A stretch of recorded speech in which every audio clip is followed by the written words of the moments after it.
Uma boa tarde aos irmãos, a graça e a paz de nosso Senhor Jesus seja com todos. Amém. Uma alegria estarmos aqui com os irmãos. Como o pastor Rony já apresentou, eu estou muito bem acompanhado de um amigo, um irmão, um companheiro de jornada que é o Hans Miller.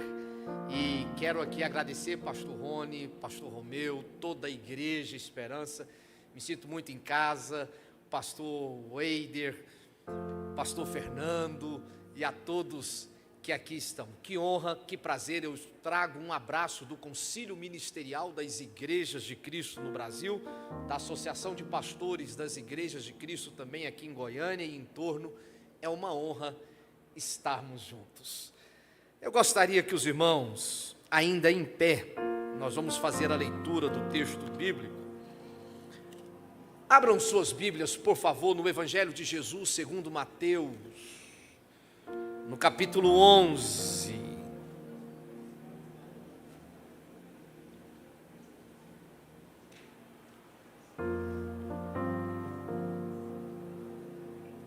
E nós vamos ler a partir do verso de número 20.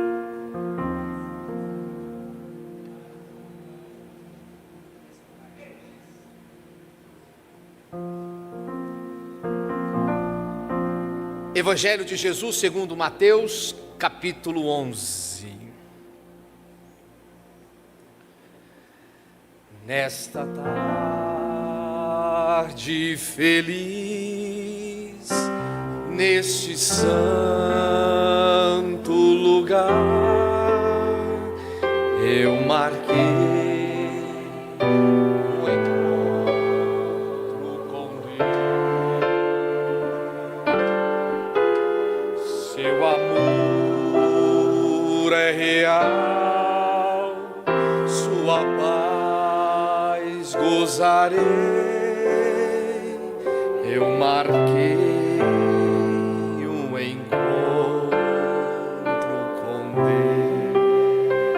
pode aplaudir ao Senhor.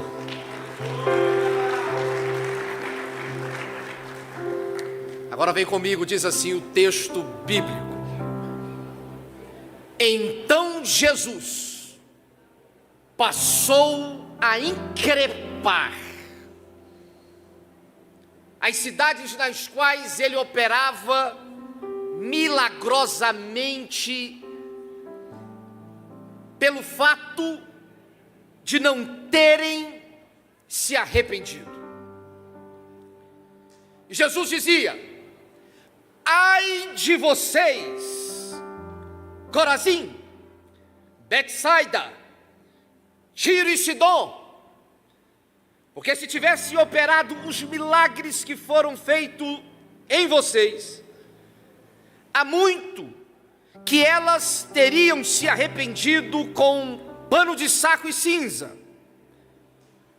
Mas eu digo a vocês que no dia do juízo haverá menos rigor para Tiro e Sidom do que para vocês. E você, Cafarnaum, pensa que porventura será levada ao céu, será jogada no inferno? Porque se em Sodoma se tivessem operado os milagres que foram feitos em você, ela teria permanecido até o dia de hoje. Mas eu digo a vocês que no dia do juízo haverá menos rigor para a terra de Sodoma do que para vocês. Nosso Pai, coloque em nosso coração a vontade de beber aquilo que vem de Ti. Arranque de nós o espírito de quem não é mais tocado pelo Seu amor e pela Sua graça. Por favor, Senhor, desperta-nos, acorda-nos deste sono. Por favor, nós suplicamos que caia maná de graça, da Tua graça sobre nós.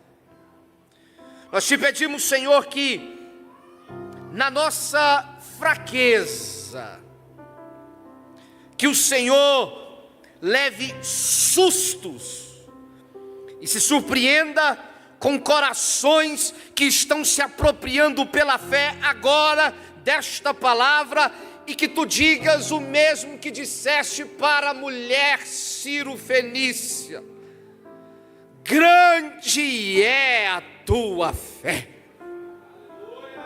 Por amor do teu nome, Senhor, derrame abundância de santas migalhas sobre os nossos corações, para que aqueles que nasceram ao redor da mesa não morram de fome da tua palavra.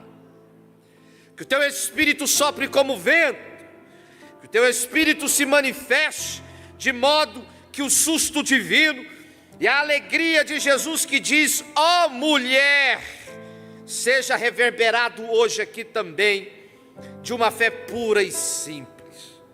Derrames a tua cura sobre nós, alimente o coração de cada um com o pão e com a comida da tua palavra hoje. Que assim seja, em nome de Jesus. Amém, Senhor. Amém. Os irmãos podem se assentar.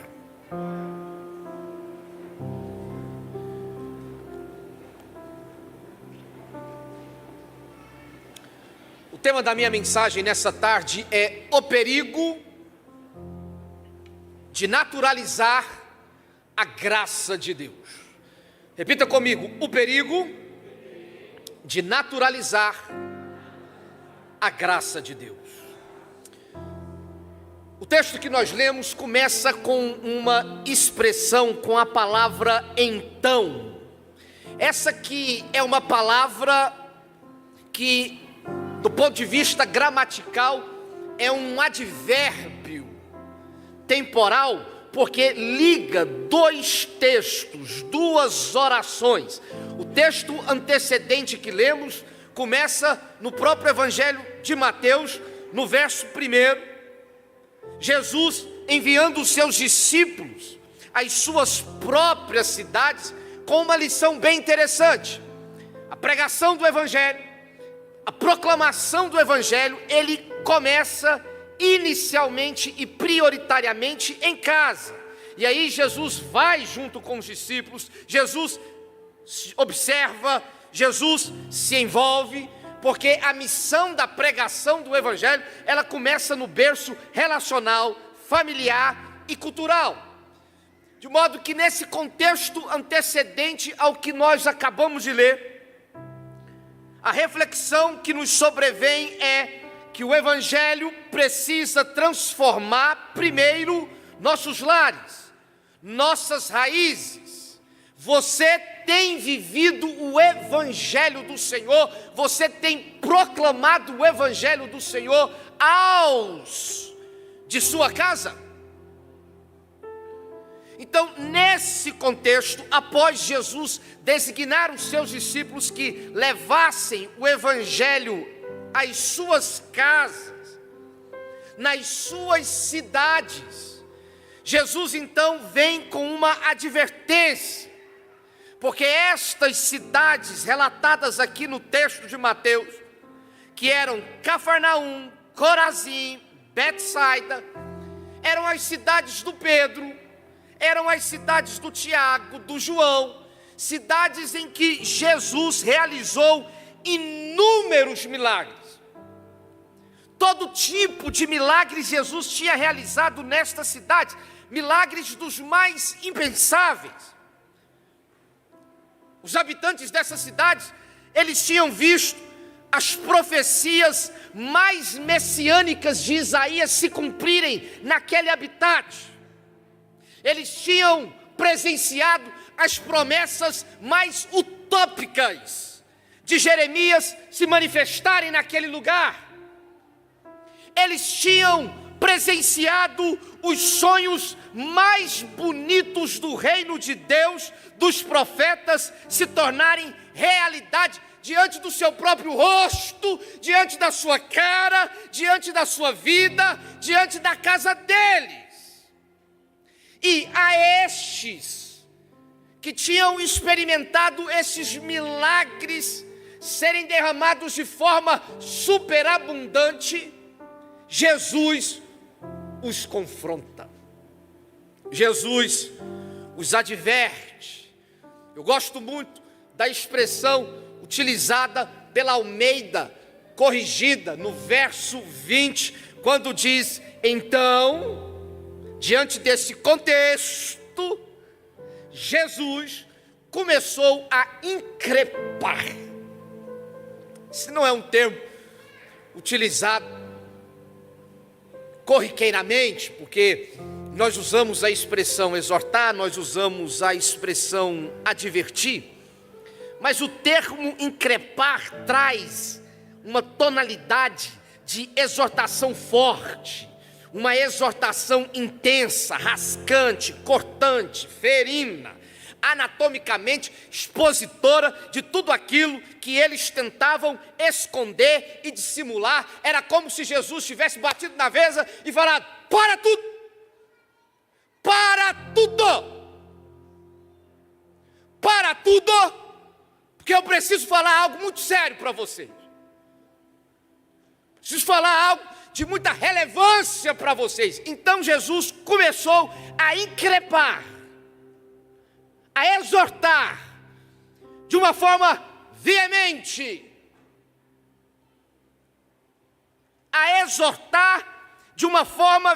porque eles tinham presenciado as manifestações da graça de Deus, viram tudo, mas não se arrependeram, o coração deles não se convertia, era sempre duro, empedernecido, o coração não se dobrava, não se sensibilizava, não se deixava penetrar, não se deixava pervadir por nada da graça de Deus, diante de um contexto de uma manifestação absurda, acachapante, atropelante da graça de Deus. Eles se mantinham frios. E aí, nesse contexto, Jesus então começa a increpar, a advertir, porque toda essa profusão de milagres abundantes não gerava metanoia, não gerava mudança de mente, gerava tão somente uma admiração superficial, porque eles tinham naturalizado a graça de Deus. Quantos de nós vemos, percebemos, presenciamos a manifestação da graça de Deus na nossa cara, e ainda assim permanecemos os mesmos? Somos pessoas impressionadas, mas nem sempre transformadas. E o Evangelho não é apenas para causar uma boa impressão. O Evangelho é para causar uma transformação. O que Jesus deseja em nós é trazer uma transformação. E aí Jesus começa então a increpar com uma expressão que é bastante forte. Porque ele diz: ai de ti. Ai de ti, que é uma palavra de lamento, dor e advertência. E aí Jesus pega essas cidades, Cafarnaum, Corazim, Betsaida, e faz uma comparação com Tiro, Sidom, Sodoma e Gomorra. E nessa comparação, Jesus então diz: ai de ti.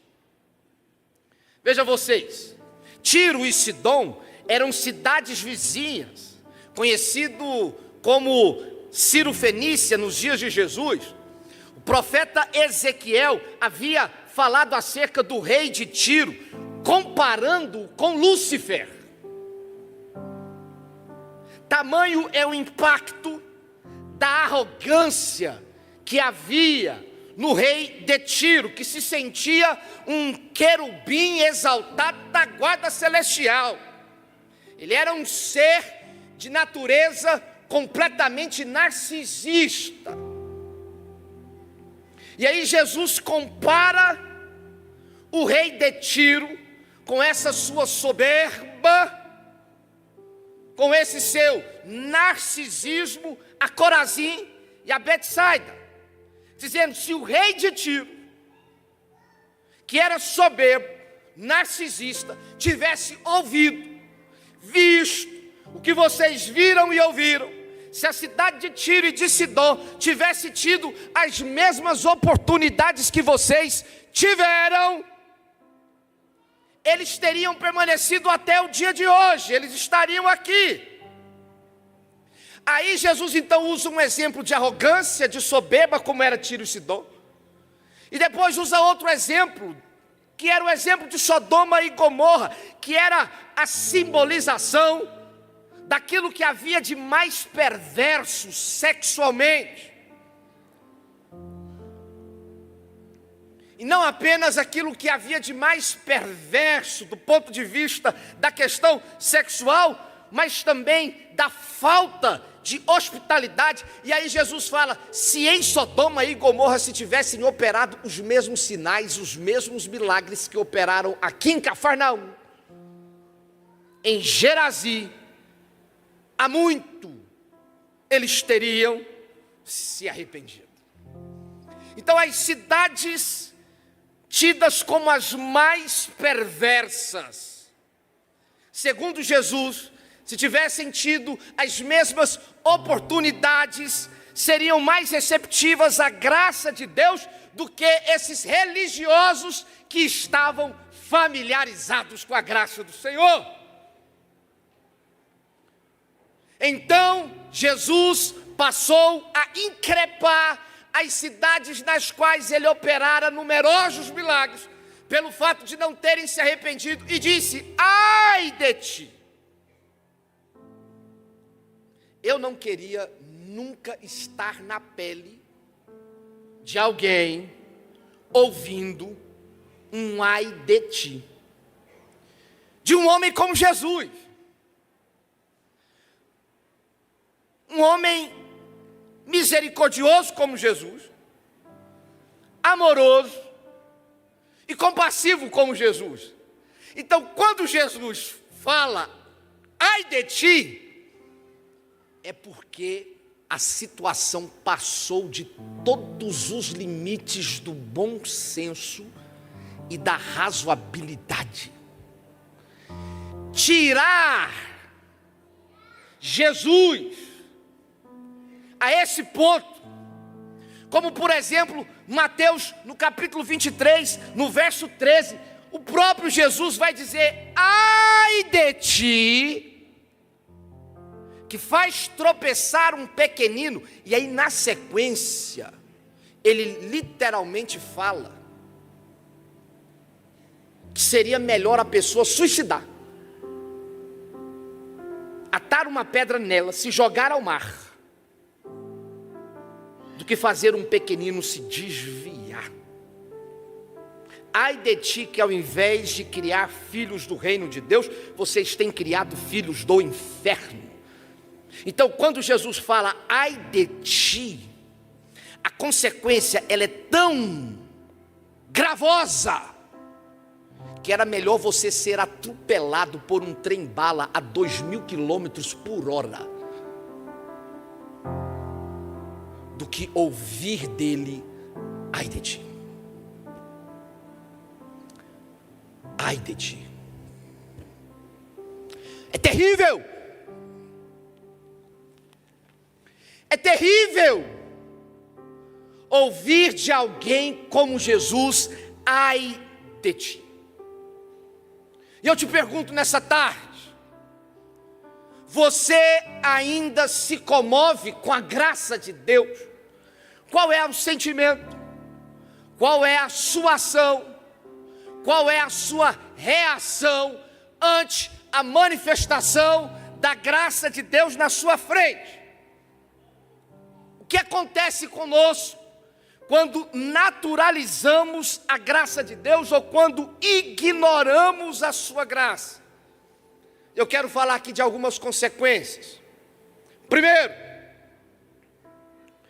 naturalizar a graça de Deus pode tornar a mensagem de Jesus irrelevante.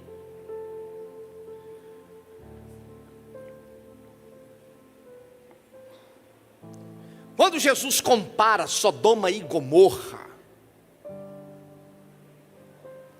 com Cafarnaum, Jesus está esclarecendo que o real pecado de Sodoma e Gomorra não era a questão sexual, mas era a hospitalidade. Foi a falta de hospitalidade em não acolher estrangeiros e nem os anjos, conforme se diz lá em Ezequiel, no capítulo 16, versos 49 e 50, que faz de Sodoma e Gomorra uma cidade anti-graça de Deus. E aí Jesus está falando, olha, Sodoma e Gomorra tiveram o pecado da falta de hospitalidade. Vocês, Corazim, Betsaida, Cafarnaum, vocês não hospedaram a mensagem, o mensageiro. Vocês não acolheram o dia da visitação, não acolheram a chance, a palavra, os sinais, a graça manifesta de maneira concreta, sarando, curando, libertando, quebrando grilhões, abrindo olhos, desimpedindo bloqueios de naturezas diversas, sensoriais, cognitivas, levando muitos de vocês a uma vida natural, a uma vida normal, que vocês poderiam ter tido. Vocês naturalizaram a graça de Deus, vocês não acolheram a mensagem do Senhor, mesmo diante das manifestações na cara de vocês. Porque se existe aquele que diz, eu quero ver para crer, vocês viram, e mesmo vendo, não creram. Então essa comparação tem a sua pertinência quando se vincula Sodoma e Gomorra com Cafarnaum. Porque Cafarnaum foi um lugar onde Jesus morou. Em Sodoma e Gomorra morava Ló. Em Cafarnaum era Pedro. Depois Jesus foi morar lá também. Em Sodoma e Gomorra foram anjos que visitaram e não foram hospedados, foram rejeitados. Em Cafarnaum, Betsaida, Corazim, é o próprio Cristo de Deus que os visita. E eles não o rejeitaram no sentido de expulsar Jesus. Não se tem essa narrativa de Jesus sendo enxotado, expulsado de Corazim, Betsaida, Cafarnaum e das cidades que estavam ali em volta.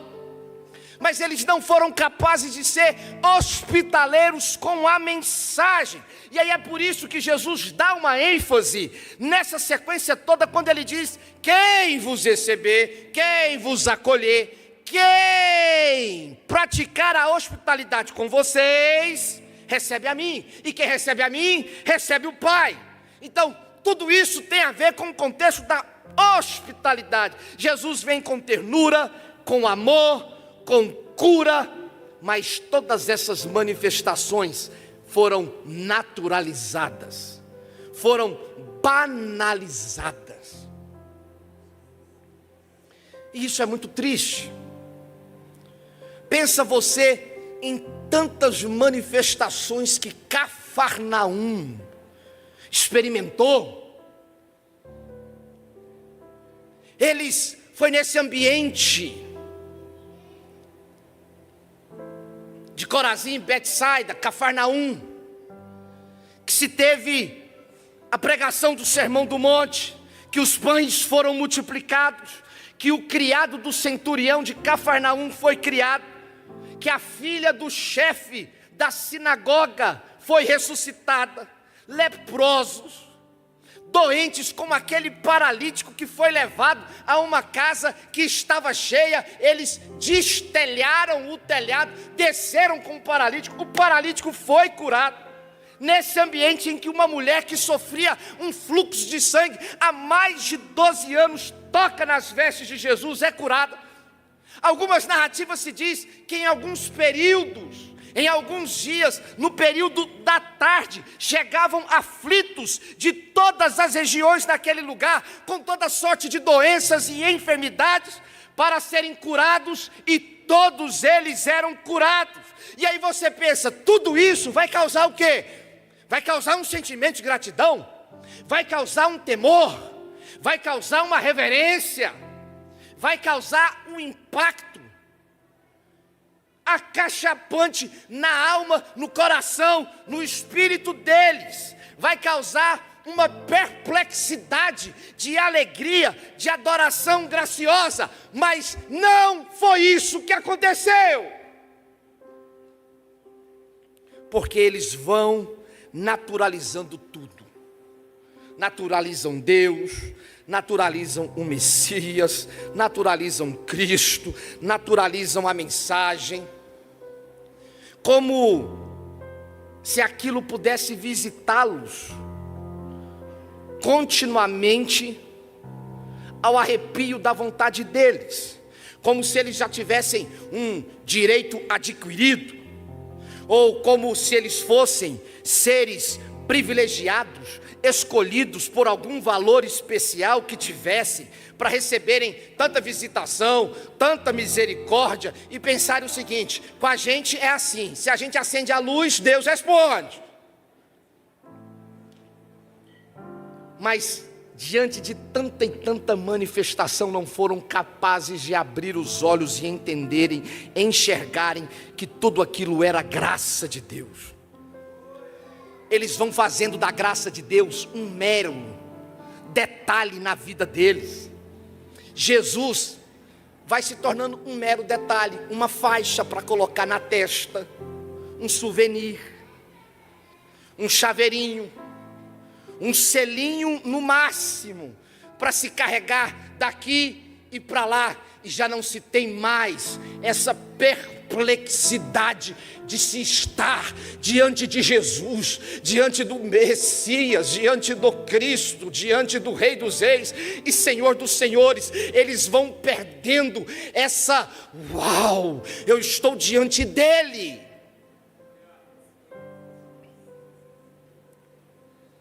Nós vamos naturalizando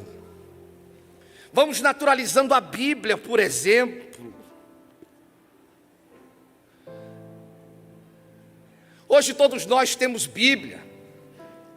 A Bíblia, que na década de 70, 80, entre os cristãos, era conhecida como o livro da capa preta. Hoje tem a Bíblia da capa preta, da capa rosa, da capa azul, da capa amarela, da capa de tudo. Tem a Bíblia da criança, do adolescente, do bebê, do velho, do idoso, do homem, da mulher, do casado, da finança, tem de tudo. Tamanho é o nosso privilégio de ler e acessar essa graça que nos está posta. Enquanto que existem várias missões que trabalham em vários continentes tentando traduzir a Bíblia para que as pessoas possam conseguir ler, nós temos 10 Bíblias na nossa casa e somos incapazes de ler a Bíblia, e nós vamos deixando de valorizá-la. Está aqui, está diante de nós. Quantos reis, príncipes e pessoas quiseram ter essa oportunidade, privilégio de ter o livro da capa preta para poder ler e não tiveram. E nós temos. Mas veja você, se a gente não naturalizou a Bíblia no nosso dia a dia, se a gente não naturalizou o estudo bíblico no dia a dia. Marca uma reunião para estudar a Bíblia, vê quantas pessoas aparecem. Agora marca um show cristão.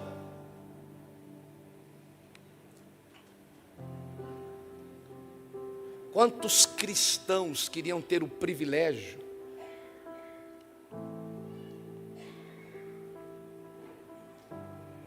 de poder orar livremente, de poder vir para um lugar comunitário como esse, se reunir com outras pessoas e orarem, sem ter arma apontada para a cabeça, sem ter perigo de ser preso. Agora eu te pergunto, qual é o valor que eu e você damos à oração? Nós estamos naturalizando a oração, nós estamos naturalizando a leitura da palavra de Deus, nós estamos naturalizando Jesus como se ele fosse apenas um souvenir. A gente não consegue mais se prostrar diante dele com o queixo caído, lágrimas e com o coração quebrantado e contrito. E sabe de uma coisa, irmão?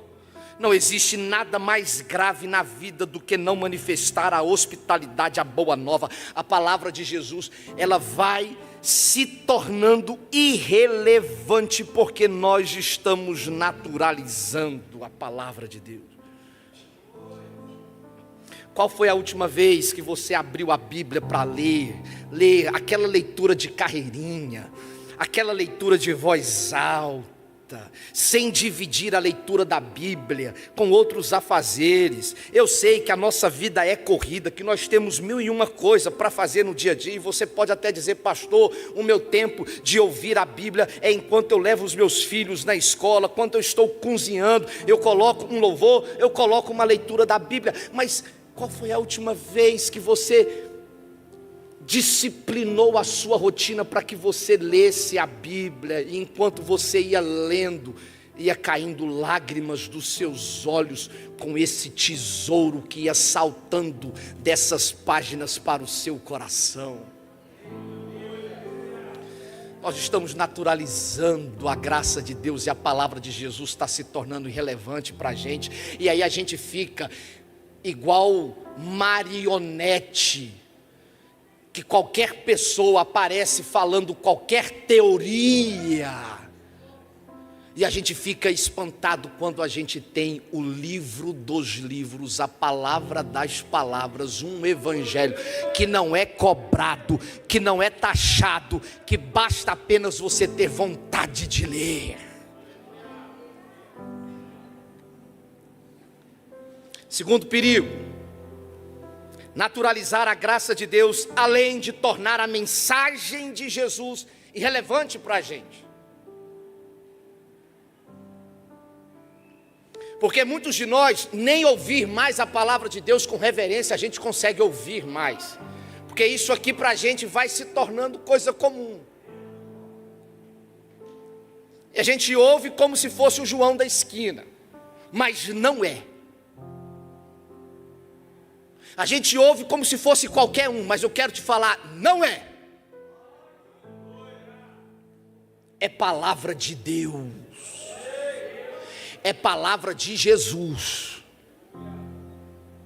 Em segundo lugar, naturalizar a graça de Deus nos prende a discussões que nada edificam, enquanto nós poderíamos experimentar os seus milagres que nos suprem. E aí eu acho interessante porque existe aqui um contraste simbólico entre Tiro, Sidom e Cafarnaum. Tiro, Sidom é a região sírio-fenícia em que Jesus tem um encontro com uma mulher cananeia e realiza um milagre na sua vida.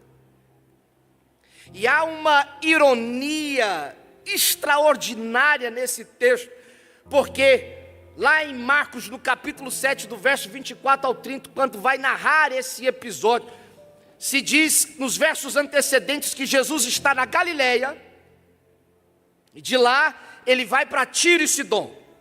Quando estava na Galileia, Jesus está discutindo com os fariseus, porque os fariseus trazem uma questão para Jesus, que era a questão sobre lavar as mãos antes de comer. E que já é uma questão que vem até Jesus com segundas intenções, porque as intenções desses religiosos eram fazer média no templo, aparecer no templo como os que doavam mais. Então eles não comiam sem lavar as mãos, porque eles queriam experimentar a purificação.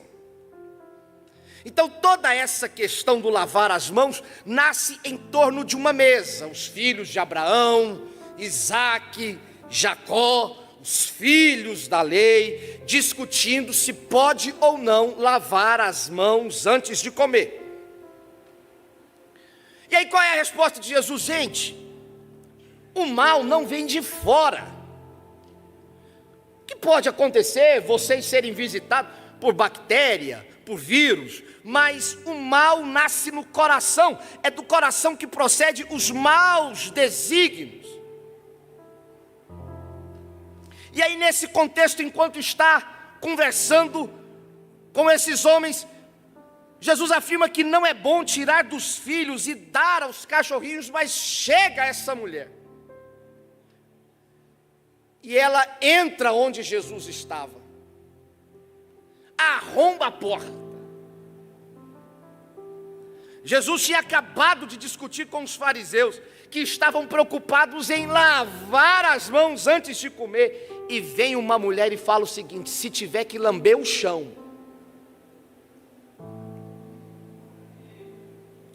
tiver que passar a língua no chão, eles estão aí, vocês, discutindo se pode comer sem lavar as mãos. Eu vou falar uma coisa para o Senhor: se tiver que lamber, passar a minha língua no chão,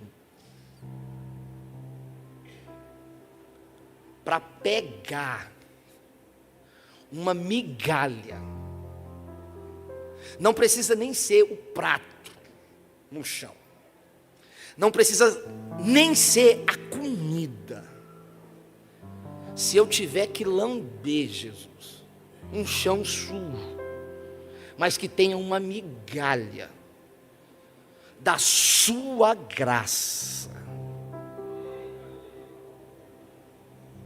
eu faria. Jesus olha para a mulher e fala: uau, você nunca foi numa escola bíblica dominical, você não frequenta a igreja, você cresceu num ambiente da Sírio-Fenícia, cheio de deuses, de paganismos, você nunca ouviu falar no Deus que abriu o mar vermelho, que fez as muralhas de Jericó. E essa moçada que cresceu na igreja, que ouviu os milagres, que tem visto sinais e maravilhas, ficam aí discutindo se tem que lavar as mãos antes de comer ou não. O que isso tem a ver com a minha missão? E chega você, se ajoelha diante de mim e fala: deixa a sua graça, que seja de migalha cair no chão, que eu quero lamber porque eu preciso de ti.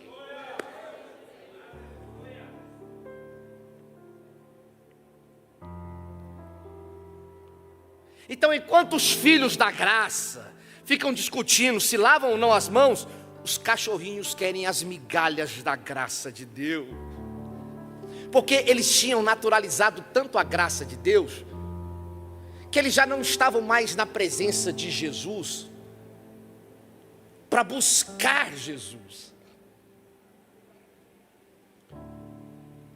Veja você, cadê aquele cristão, aquele homem de Deus, aquela mulher de Deus que no início da caminhada era ávido, era desejoso pela presença de Deus, e agora com o passar do tempo você virou um cristão chatolino, um cristão chatolino. Você gosta de ficar discutindo, você está em tudo, qualquer discussão, gosta de ir para as redes sociais para ficar discutindo. Sua vida é um campo de discussão. Virou um cara chato, aonde você chega as pessoas não te suportam. De chato, de arrogante que você se tornou. E aí, enquanto você fica gastando o seu tempo querendo discutir, tem gente que está indo até Jesus como um cachorrinho e dizendo: Jesus, eu quero a tua graça, eu preciso da tua graça. E essa é a exortação que Jesus está nos fazendo. Nós estamos naturalizando a graça de Deus a tal ponto que nós vamos nos envolvendo com tantas outras questões que são acessórias, que são secundárias, e que no final das contas nós deixamos o primeiro amor. Nós deixamos a graça, nós deixamos de orar, nós deixamos de ler a Bíblia, nós deixamos de compartilhar o Evangelho, nós deixamos de buscar o essencial, o básico da fé cristã, para ficar preso à discussão disso e daquilo outro. E aí perdemos a simplicidade do Evangelho. Você tem vivido muito mais como os filhos religiosos, ou como a mulher que se jogou aos pés de Jesus? Qual a sua fome? Terceiro, naturalizar a graça de Deus pode fazer a mensagem de Jesus se tornar irrelevante. Naturalizar a graça de Deus pode nos fazer prender em questões que nada edificam. E em terceiro, naturalizar a graça de Deus pode nos tornar insensíveis. Este é o risco da hipermeabilidade espiritual. Pior do que prostíbulos, do que casas de prostituição em Sodoma e Gomorra, é o coração insensível, implacável, blindado, que assiste tudo, mas que não altera nada por dentro. Quantos de nós naturalizamos a graça de Deus e nos tornamos insensíveis? Nada mais nos toca, tudo é normal. Como aconteceu em Cafarnaum, viram milagres, ouviram ensinos, participaram de tudo, mas nada mudou por dentro. Quais são as importâncias que o seu coração tem valorizado? Pode ou não pode? Purifica ou não purifica? Contamina ou contagia?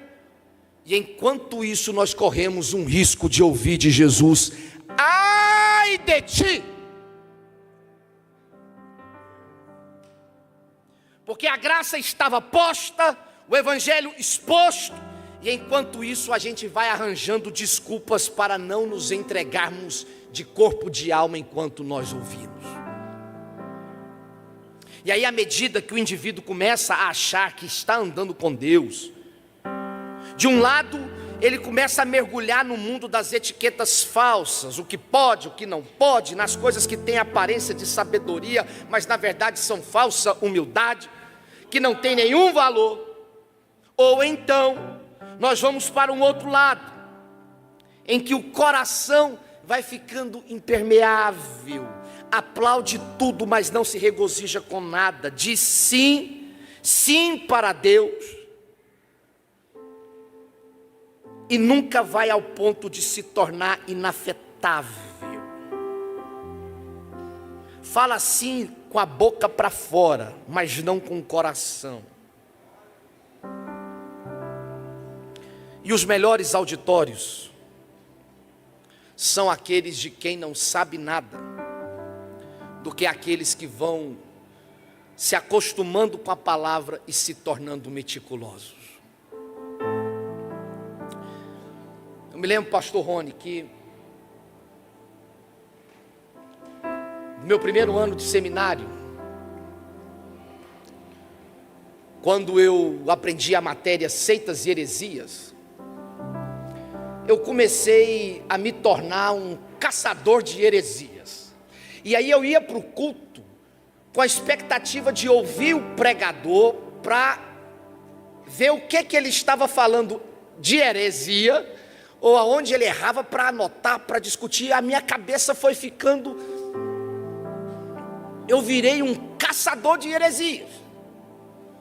E aí um dia, conversando com um pastor, amigo, conselheiro, mentor, ele diz: olha, fico feliz de você estar buscando a Deus, mas legal, você passou no concurso, né? Eu falei: qual concurso, pastor? Não, você se tornou policial federal do reino de Deus. Porque quem te constituiu para você sair por aí apontando o erro dos outros, do que o outro prega ou não prega? Quem te constituiu isso, meu filho? Você está se achando policial do reino de Deus? Para com isso, vai pregar a palavra. E eu me lembro que nesse mesmo período, num culto da igreja, chegou um homem simples, Ele chegou de bicicleta, daquelas monarcão antiga, e ele estava de havaiana. Ele desceu da bicicleta, entrou para o culto, e ele começou, pastor Romeu, a prestar um culto tão autêntico, tão sincero. E enquanto ele prestava um culto, o Espírito Santo ministrava no meu coração, falando: qual é a adoração que mais importa para mim? É essa sua toda teologizada e anatomicamente sistemática, que tenta esquadrinhar os meus mistérios, enquanto na sua tolice você não sabe que ninguém conhece Deus, porque Ele é tão grande, mas tão grande que a nossa finitude é incapaz de detectá-lo, mas nós podemos experimentá-lo. E eu me revelo a esses que nada sabem e que vêm à minha presença com fome e sede de querer mais.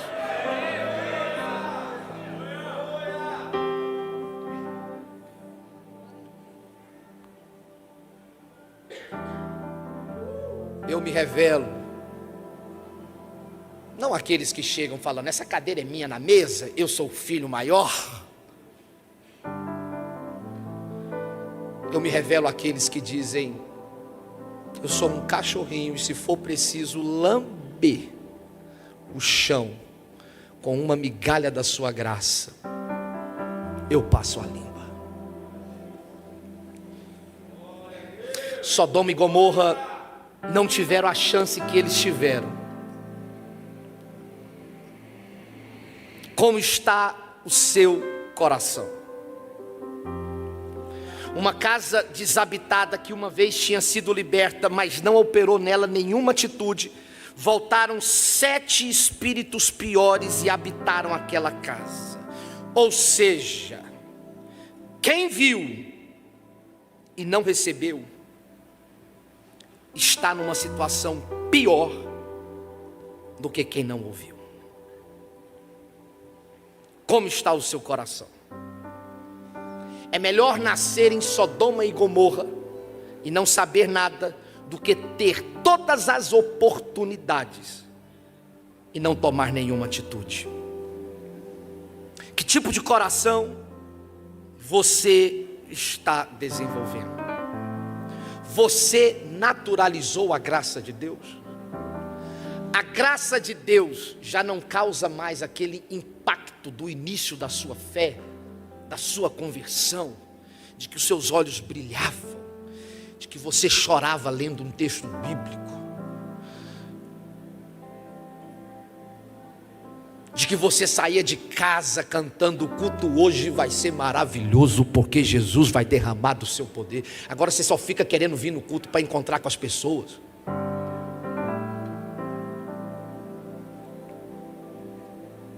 Deus julgará cada um pela graça recebida e como reagiu a ela.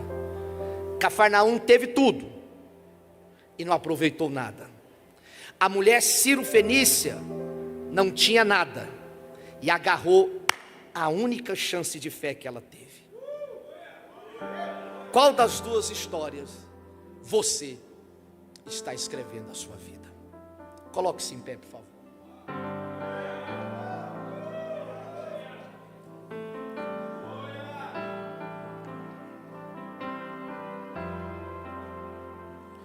Não se acostume com Jesus.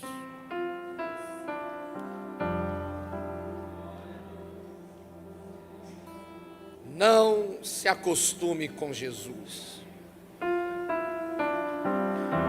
Ah, pastor, mas como é que eu não vou me acostumar? Eu vejo o sol nascer todo dia. Para mim já é normal ver o sol nascer todo dia. Agora, se o senhor pegar um cego, abrir os olhos do cego que nunca viu o sol, quando ele vê o sol, ele vai falar: uau! Eu não tenho, pastor, esse mesmo sentimento, porque eu vejo o sol todo dia. Sabe de uma coisa, meu irmão? Nós precisamos manter o coração de criança na presença de Deus, de ver o sol todo dia como se a gente nunca tivesse visto. Esse culto não pode ser apenas mais um culto, ele tem que ser o culto. Amanhã não vai ser apenas mais um culto, vai ser também o culto, porque todos os dias nós vamos na presença dele como se não tivéssemos nada, e nós vamos nos entregar a ele como se não tivéssemos nada, porque nós não vamos naturalizar Jesus. Não dá para estar diante daquele que é maior do que reis, príncipes, presidentes, governadores, prefeitos, de qualquer jeito. Nós estamos diante de Cristo, e a Ele a nossa alma, ela deve se quebrantar todas as vezes que estamos diante dEle. Isso aqui é um tesouro que dinheiro não pode comprar. Todas as vezes que lermos as Escrituras Sagradas, o nosso coração tem que se remexer, a nossa estrutura, o nosso esqueleto tem que se quebrantar, porque nós estamos diante da palavra de Deus. Nós não vamos naturalizar a graça de Deus. Nós vamos ter a fome da mesa, e nós vamos clamar como essa mulher Ciro-fenícia, se for preciso lamber o chão para pegar uma migalha. Eu quero, eu quero, eu quero. Fecha os teus olhos. Por não cantar de coração, cante essa canção como se fosse a primeira vez que você está cantando ela.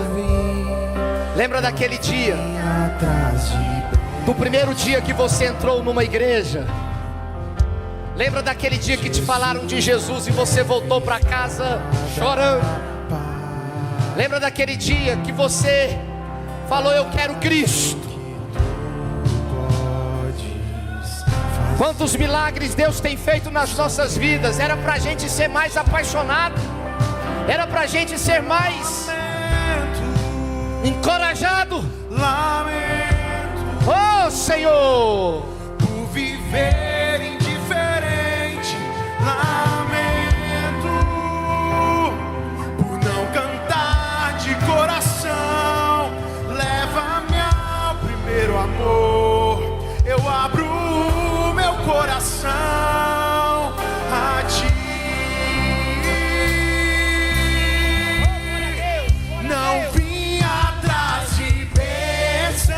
Cante, faça dessa canção a sua oração. Jesus não deve Oh, aleluia! Oh, aleluia! Tire toda a indiferença. Do que tu podes fazer, só que